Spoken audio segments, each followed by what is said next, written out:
জিবরাইল, ও আমার ফেরেশতারে হুকুম দাও, সাগরের ফেরেশতারে হুকুম দাও, এখানে আমার একটা বান্দা রয়েছে যার ভিতরে গো 30 পারা কোরআন রয়েছে। আমার ওই লঞ্চের ভিতরে সবাই যদি মইরা যায়, 30 পারা কোরআনের হাফেজের একটা জাররা পরিমাণ ক্ষতি হইতে আমি আল্লাহ রাব্বুল আলামিন দেব না। জবান খুলে বলুন আল্লাহু আকবার, আরো জোরে বলেন আল্লাহু আকবার। নদীর কোল নাই, কিনারা নাই রে, ঠিক কিনা?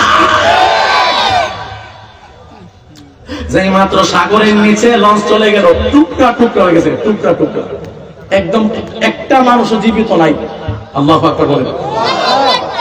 কিন্তু হঠাৎ করে অনেকক্ষণ পরে ওই যুবকটা একটা তক্তার উপরে, আমার আল্লাহ, একটা তক্তা আছে না, হ্যাঁ, ওই নৌকার তক্তার উপরে এভাবে এভাবে হয়ে রয়েছে। হঠাৎ কইরা যুবকটা দেখে তক্তার উপরে ওই যুবকটা এভাবে আপ্পা দিয়া রইছে গো, আর তক্তাটা গিয়া এমন ভাবে একটা কিনারা একটা দ্বীপে গিয়া লাগছে রে বন্ধু। যেই মাত্র কিনারায় গিয়া লাগছে গো, এবার যুবকটার চক্ষুটা খুললো, খুইলা গো আমি কেমনে এখানে আসলাম, আমি তো এখানে কোনোভাবে আসার কথা না। এবার কে যেন যুবকের কানে কানে কইতাছে, যুবক রে, তোমারে আমি এমনিতে বাছাই নাই গো, তোমার ভিতরে 30 পারা কোরআন রয়েছে। এই 30 পারা কোরআনের কারণে আমি আল্লাহ সাগরের মহাপ্রবণ থেকে তোমারে আমি আল্লাহ বাঁচাইছি। জোরে জোরে কন্যা আল্লাহু আকবার। কোরআনের দাম আসেনি, কথা কই না করে আসেনি। এবার যুবকে মনে মনে কই, আমি কোন জায়গায় আইছি গো, এই জায়গার নাম আমি জানি না, আমি কোন দেশে আসছি এই জায়গা দিয়ে আমি চিনি না। এবার যুবকটা চোখের পানি পালায়া পালাইয়া ওই নদীর ওই দ্বীপের মধ্যে যেই মাত্র উঠলো, ওইটা দেখে কোনো মানুষ নাই গো।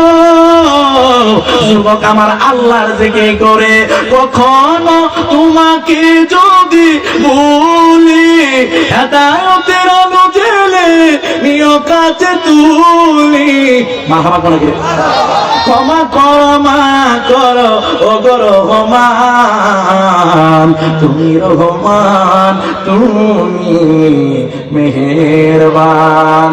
পৃথিবীর কেউ আপনার বিপদের কথা জানে না, আপনার কষ্টের কথা জানে না, একজন জানে, তিনি কে? আর জোরে কম, তিনি কে? ও কাটাইয়ার যুবক, কষ্ট হইতেছে? সামনে যাবো মারহাবা কোন কে? ঘুমাই গেছেন গা? আর জোরে কোন না মারহাবা। আলিমিন আলোচনায় ঢুকলাম, 1 ঘন্টা হয়ে গেছে গা। আমার এক সময় দিবেন ইনশাআল্লাহ, সময় দিবেন ইনশাআল্লাহ। জোরে কোন আল্লাহু আকবার। মুক্তা বইরা জবানটা কইলা ঈমানের পাওয়ারটা বাড়ায়া মুহাব্বত বলেন আল্লাহু আকবার। এই যুবক ইয়া রাসূলুল্লাহ, ওই যুবক যেই মাত্র দ্বীপে উঠছে গো, দ্বীপের মধ্যে ওইটা ডান দিকে যাইব না বাম দিকে যাইব গো, চিন্তায় পড়ে গেল। কোন মানুষ যুবক চিনে না। হঠাৎ কইরা যেই মাত্র একটু সামনে গেলেন, যাওয়ার পরে যুবক দেখে একটা মানুষের হাতের মধ্যে আগুন, তালার মধ্যে আগুন, আর এক হাতে ঝনঝনি। দেখে দেখো কি গো ঠাকুর ঠাকুর ঠাকুর ঠাকুর হিন্দুরা কি গো বন্ধুরে, ওই ঠাকুরের হাতে আগুন আর এক হাতের মধ্যে ঝনঝনি। রামায়ণ রামায়ণ রাম, হে ভগবান ভগবান ভগবান, আসেনি আসেনি আসেনি আসেনি। এইভাবে যখন যাই যুবক, ভগবানও চিনে না, ঠাকুরও চিনে না, মদিনার যুবক, মক্কার যুবক, যে যুবকের কণ্ঠে একটাই আওয়াজ, একটাই শব্দ, আল্লাহু আল্লাহ আল্লাহু আল্লাহ আল্লাহু আল্লাহ আল্লাহু আল্লাহু আল্লাহু আল্লাহু আল্লাহু আল্লাহু আল্লাহু। এই যুবক আল্লাহ আল্লাহ জিকির করে। ঠাকুরের সামনে গিয়া যখন আল্লাহ আল্লাহ কই, ঠাকুর ডাক দিয়া কই, হেরে আর পেলাম একবারও আল্লাহ নাম নিস না, কারণ এই জমিনের নাম তুমি জানো নি? এই জমিনের নাম হয়েছে মালদ্বীপ। কোন দ্বীপ? কথা কোন কোন দ্বীপ? বন্ধুরে, ওই যুগে মালদ্বীপের একজন মুসলমানও ছিল না। ওই যুগে মালদ্বীপে শুধু ভগবান, শুধু গাছের পূজা করা হইতো, মাছের পূজা করা হইতো, গরুর পূজা করা হইতো। ওই যুগে মালদ্বীপের জমিনে একজন লোক মুসলমান ছিল না গো। আল্লাহু আকবার। ওই যুবকের নাম কি জানুনি? ওই যুবকের নাম হইল আবুল বারাকাত আল বরবরি রহমাতুল্লাহ আলাইহি। 30 পারা কুরআন ওই আবুল বারাকাতের সিনার মধ্যে ছিল। কিন্তু আমার আল্লাহ নীলা খেলা বোঝা বড় দায় গো। আল্লাহ যদি আপনারে বাঁচাইবার হয়, বাঘের সামনেও বাঁচাইব। আল্লাহ যদি বাঁচাইবার হয়, সিংহের সামনে বাঁচাইব। বন্ধুরে, অকাটাইয়ের যুবক, হাত তুলে বলো, বিপদের সময় একজনকে ডাকবো, তিনি কে?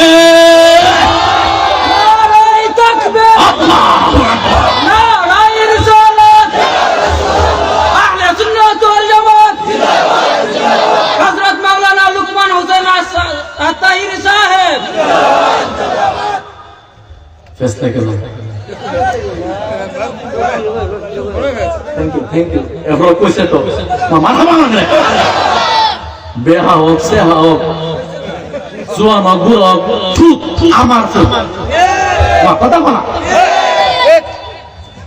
ওষুধ দিতেছে, ওষুধ দিতেছে।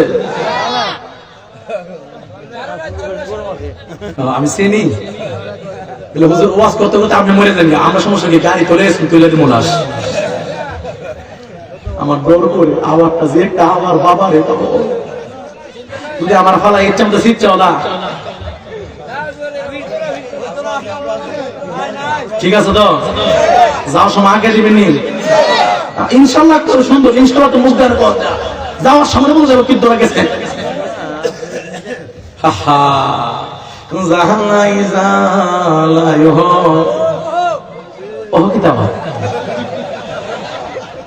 আমি কই জ্বালা করে পারলে আমার 500 টাকা একটা নোট, 100 টাকা একটা নোট দেন, তৈরি না বুঝবো আমার কথা কয়ে গেলে উহু দিয়া বাপ কইলা দে। আর যদি মমতা যায় কইতো পরম কষ্ট নিয়ে আবার কইতাম না গেলে আবার তুমি ঘুমাই যাবো। কথা ঠিক না বেঠিক? আমি যে আপনাদের সিলেটাছি, একটা লোক আমার 100 টাকা দিছে, যদি মমতা যায় কইতো ঠ্যাং ঠ্যাং ঠ্যাং ঠ্যাং পরমা বুঝা বেলে কইতেছে আমার আমার কেন আমি আবার শিল্পী। পর মানুষকে দুঃখ দিলে বুবু যখন ঠান্ডা দিল হইলে আর ওই কুদ্দুস মিয়া এমনি কইতেছে আর কি আসেনি, ওর টাকা ওর মাইন পেও না। কুদ্দুস মিয়া আইলে আয়া কই নইলে আফা কাম দিন আফা নিরাফা আমার জীবনটা নিঙ্গা। কথা কোন ঠিক কিনা? আমারে 10 টাকা দিলে শরীর পুরা পাথরের আঘাতে কি হোক খুশিতে হাসি। ওই সাউন্ড কমানো কি তা কমালে গান গাম না, পরে গান তোমার ধরবো না। ঠিক আছে ভাই বানাইতেছে বানাইতেছে। পাথরের আঘাতে কি হোক বোঝালা লোক বেরিয়েছে এনে অন জ্বালা উঠতেছে। ঠিক আছে হাতিয়াটা আইনি আইলে টানা দিব। কথা কোন ঠিক না বেঠি? খুশিতে হাসি ফুলের আকাশ সইনায় আবার কেঁদে দোলাই মিশে। পাথরের আঘাত সহে মনসুর হাল্লাসের পাথরের আঘাত সহে শিবলির ফুলের আঘাত সহে না। ঠিক কিনা?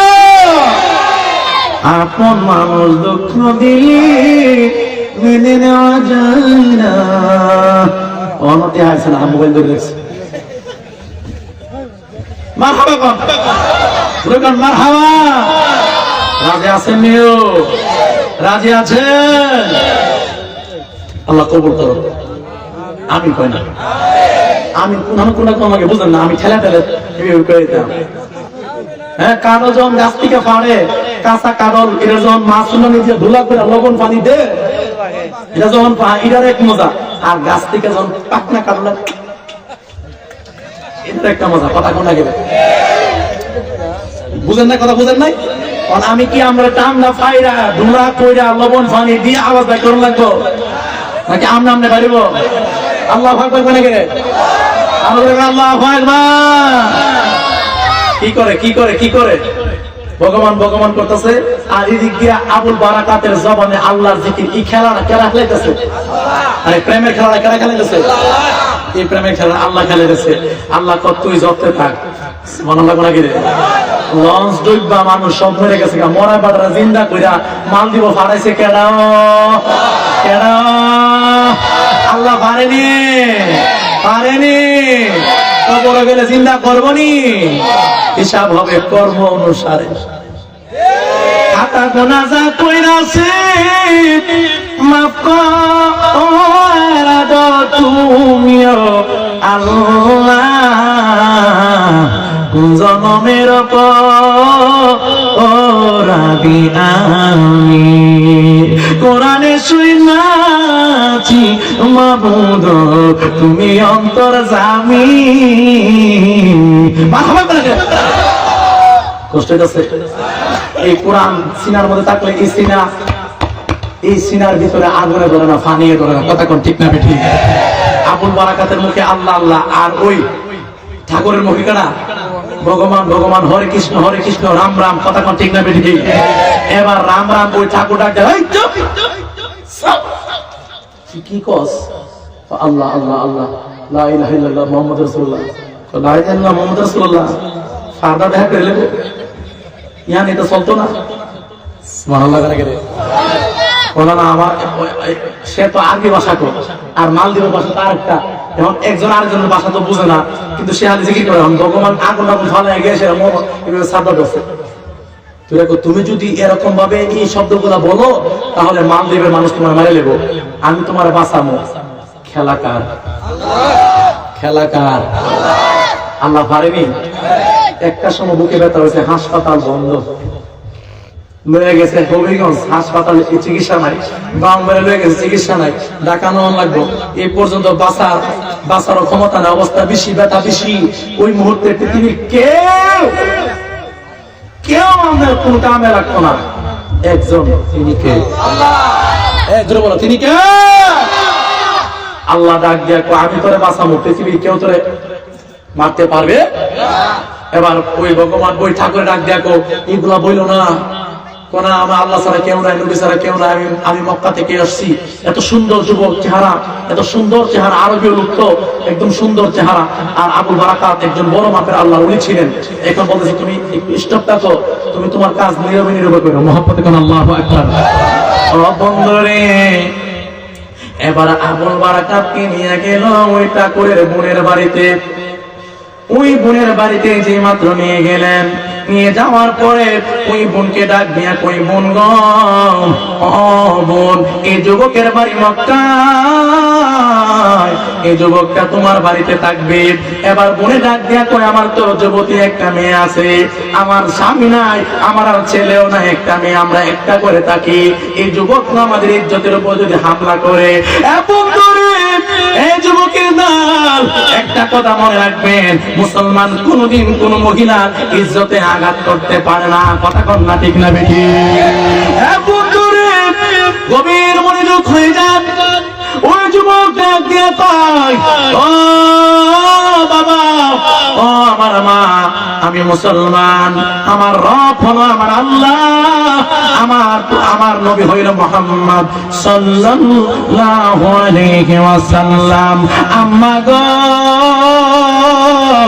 আমি আপনার ইজ্জতে আঘাত করবো না গো আম্মা, আমি আপনার মেয়ের ইজ্জতে আঘাত করবো না গো, আমি আপনার কোনো গতি করবো না গো আম্মা, আমারে আপনার ঘরে রাখেন, আমি ইনকাম কইরা কাম কইরা আপনারে খাওয়াবো, একটা জবান বন্ধ রাখবেন না, জবান করে বলেন আল্লাহু আকবার। যুবক এবার যেই মাত্র ওই যুবক সারাদিন কাঠ কাইটা এবার ওই মহিলার বাড়িতে খাবার নিয়ে আসে, মা মেয়েদেরকে কামাই কুইয়া কইরা খাওয়ায়। আপনারা বলেন মুসলমান এমন একটা ধর্ম, মুসলমান দ্বারা হিন্দুরা নির্যাতন হয় না, মুসলমান দ্বারা বুদ্ধরা নির্যাতিত হয় না।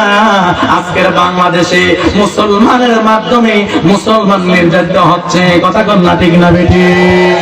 এবার আমার যে মাত্র হঠাৎ কইরা মালদ্বীপে একটা নিয়ম আছে গো, প্রতি বছরে একটা যুবতী মেয়েরে নদীর ভিতরে নামায়া দেওয়া লাগে। ওই যুবতী মেয়েটার একটা দানবে আইসা হামলা কইরা, ইজ্জতের উপর হামলা কইরা ওই মেয়েটার উপর আঘাত কইরা ওই মেয়েটাকে মেরে ফেলা হয়। এরপরে ওই দানব জায়গা গেলে 1 বছর আর ওই মালদ্বীপের জমিনে আক্রমণ হয় না। এই যুবকের গো যেই মাত্র আল্লাহ নীলা খেলা বোঝা বড় দায়, ওই বাড়ির মধ্যে ওই নিয়ম অনুযায়ী 1 বছর পরে ওই যে বাড়ির মধ্যে যুবকটা আছে ওই বাড়ির যুবতী মেয়েটাকে এবার ওই দানবের কাছে দেওয়া লাগবে। ওই মালদ্বীপের প্রধানমন্ত্রী থেকে খবর আসছে, ওই বাড়ির মহিলাকে বলো সে যেন তার মেয়েটাকে সুন্দর করে নববধূ সাজাইয়া, সুন্দর করে সাজগুজ করাইয়া দানবের কাছে নেওয়ার জন্য সুন্দর করে রেডি করায়। এবার যেই মাত্র খবর আসলো, সারা রাত আসরের পর থেকে মা মেয়ে এমন ভাবে কান্দে গো, চোখের পানি পালায়া কান্দে। এই যুবক গো, কাটাইয়ার যুবক, ও মুরব্বী বাবাজিরা, ও মা বোনেরা, শুনো শুনো শুনো, আল্লাহর উপর বিশ্বাস রাখো। একটা ছেলের হাফেজ বানাও, একটা ছেলের আলেম বানাও, একটা ছেলের ইমাম বানাও। মনে রাখবা তোমার ছেলে সৌদি আরব ওই ফুলায় তোমার জন্য নামাজ পড়িয়া দোয়া করতে পারে নাও পারে, আমেরিকার ছেলে 5 ওয়াক্ত নামাজ পড়তে পারে নাও পারে, একটা ছেলের যদি ইমাম বানায়া দাও, একটা ছেলেকে যদি হাফেজ বানায়া দাও, একটা ছেলেকে যদি আলেম বানায়া দাও, ওই ছেলেটা নামাজ পড়বো আর দোয়া করবো। এখন করে ওই ছেলেটা হাফেজ হইলে কোরআন তেলাওয়াত করে দোয়া করবো, ওই ছেলেটা ইমাম হইলে নামাজ পড়া দোয়া করবো। এই জন্য আপনার যদি 3টা ছেলে থাকে, একটা ছেলের মাদ্রাসায় ভর্তি করেন। আপনার যদি 4টা ছেলে থাকে গো, একটা ছেলের আলেম বানান, একটা ছেলের বক্তা বানান। এই যুবকের দল হাত দিয়ে বইলা দিয়া যায়, দুনিয়ার সবাই মা বাবার বইলা যাইতে পারে গো, একটা ইমাম একটা হাফেজ কোনদিন মা বাবারে বলে না গো, বলে না, কথা কন না ঠিক না বেটি? এবার সেই মাত্র ওই যুবকটা আইসা কাঠগুলা ফালাইয়া এবার দেখে মা মেয়ে জোরে জোরে কান্দে, জোরে জোরে কান্দে, জ্বালা জোড়ায় না। কইতাম নি ফাঁকে ফাঁকে না গেলে তো ভালো লাগতো না, কথা ঠিক না বেটি? আমার জ্বালা জোড়ায় না রে। অনেকে কেউ বলে দে লোক পড়াশোনা টাইম নিয়ে আনছেন তো উল্টা পাল্লা কি থাকো, আমি উল্টা পাল্লা করে আমার কান্না ঘুরে দেখে পেলাম, কথা কোন ঠিক না বেশি? দেখেন আমি কি তা কই, আমার কথার মধ্যে যুক্তি আছে। অন্তরে লাই গাছের আগুন, নবী কেন দেখি না জ্বালা জ্বালা জোড়াইলা রে, জ্বালা জ্বালা কেমনে যাব মদিনাতে, কেমনে যাব, মাশাআল্লাহ, সব নিয়ে সেব না, জ্বালা জোড়াই, জ্বালা জোড়াই না রে, জ্বালা জোড়াই না রে। কবরে হাসরে মিজানে ফুলসিরাতে আমার নবী বিনে কেউ নাই রে, নবী দেখা দাও না, দেখা দাও না রে। একটা জবান বন্ধ রাখবেন না, জবান খুলে বলেন আল্লাহু আকবার। আমি জানি না এই দেখা আপনাদের সাথে আমার শেষ দেখা কিনা, আমি জানি না জীবনে আর কোনোদিন কাটাইয়া গ্রামে আসে কিনা, আমি জানি না এই বাজার আগামী বছর এই মাহফিলে থাকে কিনা, আমি জানি না গো এই মাহফিল